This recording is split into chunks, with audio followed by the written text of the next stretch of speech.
중국이 자신들의 가장 강력한 무기라고 믿었던 카드가 이제는 오히려 중국의 발목을 잡고 있습니다. 시진핑 주석이 꺼내든 자원, 무기와 전략은 세계를 흔들었지만 동시에 전 세계가 중국을 대체할 길을 찾게 만든 결정적 계기가 됐습니다. 그 결과 중국이 쥐고 있던 주도권은 빠르게 흔들리고 있습니다.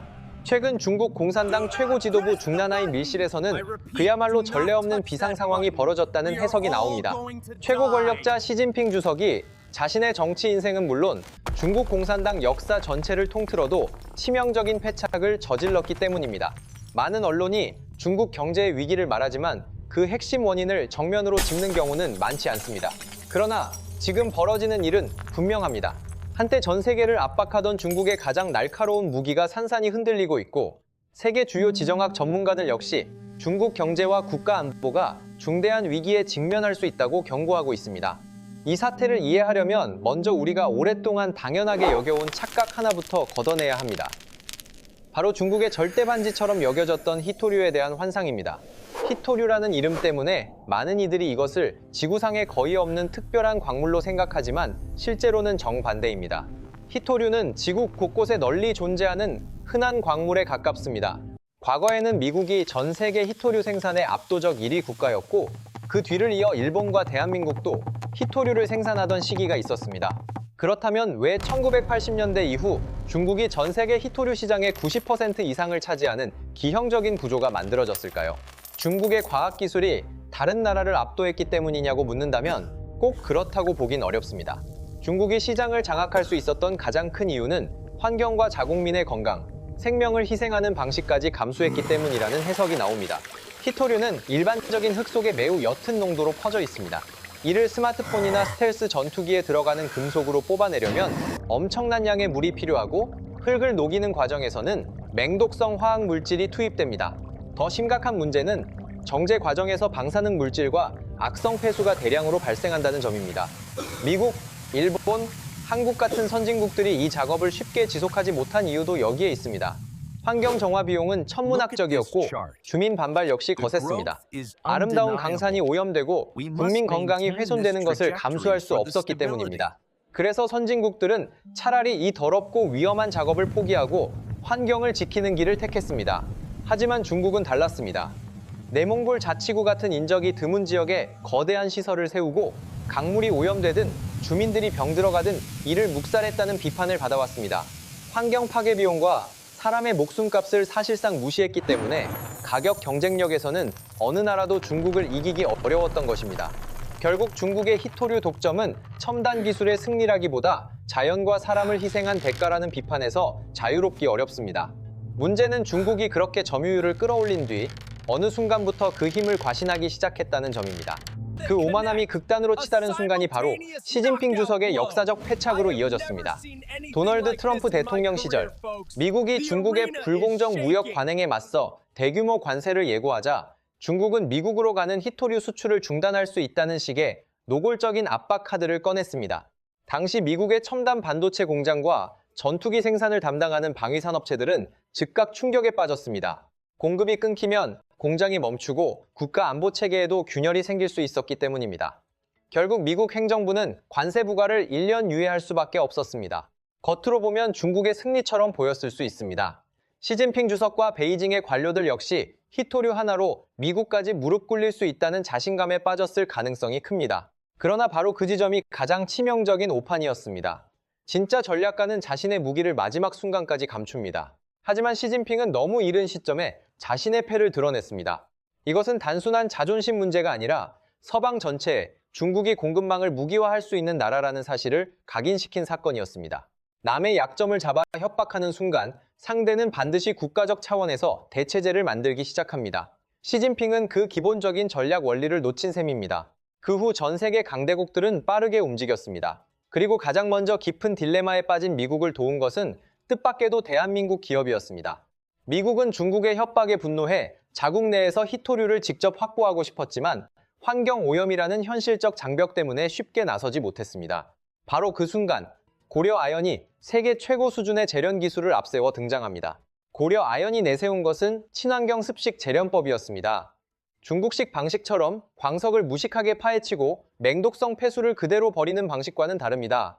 아연 광석을 특수한 황산으로 정밀하게 녹여 추출한 뒤 남은 폐수에서도 철과 니켈 같은 금속을 다시 분리해내는 구조입니다. 오염물질 배출을 거의 제로에 가깝게 줄이는 이 기술은 미국 정부의 관심을 끌기에 충분했습니다.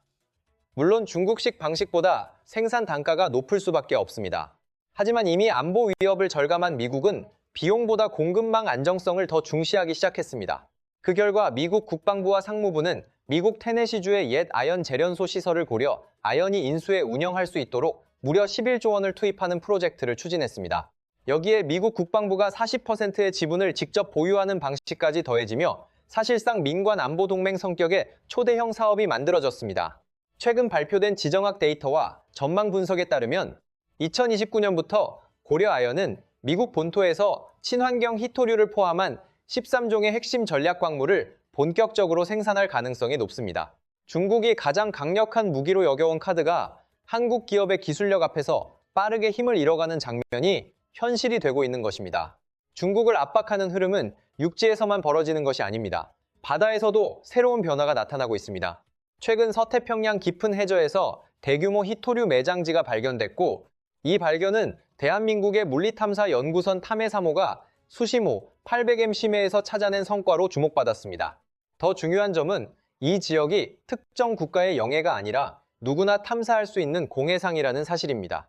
그리고 이곳에 묻혀있는 광물은 일반적인 자원이 아니라 스텔스 전투기와 정밀타격 미사일 등 방위산업에 필수적인 중히토류입니다.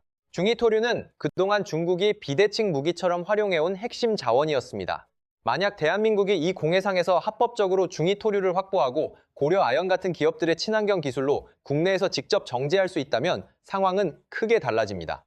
중국의 자원 협박에 흔들리지 않는 자원 자주권이 현실화될 수 있기 때문입니다. 이는 중국이 자원으로 압박하던 시대가 끝날 수 있다는 상징적인 장면이기도 합니다. 일본도 가만히 있지 않았습니다.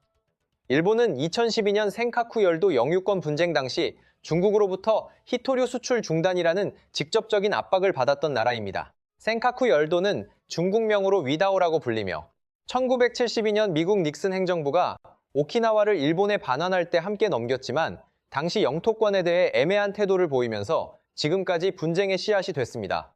이 경험을 겪은 일본은 이후 국가적 프로젝트를 통해 폐가전 제품 등에서 히토류를 회수하는 재활용 체계를 구축했습니다. 그 결과 현재는 극단적 상황에서도 자국 수요의 최대 40%를 자체 조달할 수 있는 수준까지 올라왔습니다. 여기에 더해 일본은 미나미토리시마 해저육, 영미 심해 진흙 속에 묻힌 히토류를 끌어올리는 심해 인양 기술까지 확보했습니다. 내년부터 하루 350톤 규모의 히토류 진흙을 인양해 상업화 실증에 돌입할 준비를 마친 상태라는 점도 주목됩니다. 하지만 일본의 진짜 힘은 다른 데 있습니다. 바로 중국의 첨단 반도체 생태계를 흔들 수 있는 소재 부품 장비 기술입니다. 대표적인 것이 포토레지스트입니다. 웨이퍼 위에 정밀한 회로를 그릴 때 반드시 필요한 감광액으로 일본이 이 분야를 강하게 통제하고 있습니다. 여기서 히토류와는 전혀 다른 치명적인 차이가 발생합니다. 히토류는 광물이기 때문에 수출이 끊겨도 각국이 몇 년치 물량을 비축하며 버틸 수 있습니다. 그러나 포토레지스트는 화학적 특성상 유통기한이 매우 짧습니다. 아무리 잘 보관해도 최장 2달, 즉 60일만 지나면 성분이 변질돼 사용할 수 없게 됩니다. 대규모 비축이 사실상 불가능하다는 뜻입니다. 따라서 일본이 포토레지스트 수출을 제한하면 60일 안팎의 시간이 지난 뒤 중국의 첨단 반도체 공장은 심각한 타격을 입을 수밖에 없습니다. 반도체가 멈추면 스마트폰, 전기차, 인공지능, 최신형 군사무기 생산 라인까지 줄줄이 흔들릴 수 있습니다. 자원 무기화를 시도한 중국이 오히려 더 아픈 약점을 노출한 셈입니다. 이런 상황에서 시진핑의 오만이 부른 가장 큰 재앙은 미국 내 여론까지 완전히 바꿔놓았다는 점입니다. 사실 미국 영토 아래에는 막대한 희귀 광물이 묻혀 있습니다. 네바다주의 리튬 광산만 해도 대표적인 사례입니다. 하지만 미국에서는 오랫동안 이러한 광산 개발이 사실상 금기처럼 여겨졌습니다. 아파치 원주민의 성지 훼손 문제, 특정 사막 지역의 희귀 식물 보호, 알래스카 툰드라 지역 연어 서식지 보전 같은 환경과 문화 이슈가 매우 강력했기 때문입니다. 그러나 중국의 노골적인 자원 무기화가 반복되면서 미국 내 분위기는 달라졌습니다. 식물과 생태계를 지키는 것도 중요하지만 자유진영의 생존과 안보가 독재국가의 손에 좌우되는 상황은 받아들일 수 없다는 여론이 힘을 얻기 시작한 것입니다. 결국 안보 위기감이 환경 논리를 압도하기 시작했고 수십 년 동안 막혀있던 미국 내 대형 광산 개발 허가가 속속 나오기 시작했습니다. 시진핑의 협박이 오히려 미국의 자원 패권 부활을 자극한 역설적인 결과를 낳은 것입니다. 더 흥미로운 점은 이런 위기감이 이제 중국 내부에서도 감지된다는 점입니다.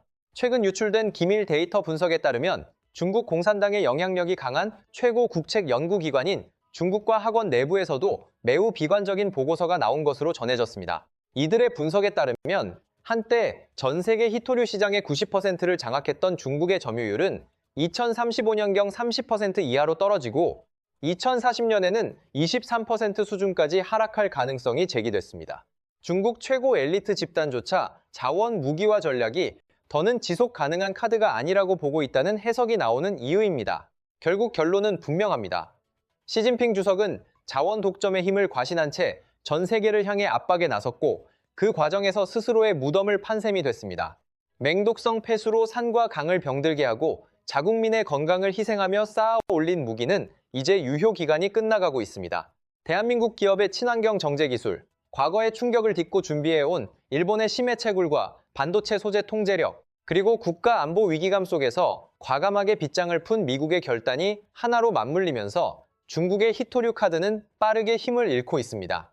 주요 전문가들의 분석대로라면 앞으로 짧게는 2년, 길어도 5년 안에 중국이 절대반지처럼 쥐고 있던 히토류 무기는 결정적인 위상을 잃을 가능성이 큽니다. 타인의 약점을 붙잡고 협박하는 방식이 어떤 결말을 맞는지 우리는 지금 거대한 세계 질서의 변화 속에서 직접 보고 있습니다. 그리고 그 한복판에서 대한민국은 압도적인 기술력으로 새로운 규칙을 쓰며 자유진영의 안보를 지키는 핵심 축으로 떠오르고 있습니다.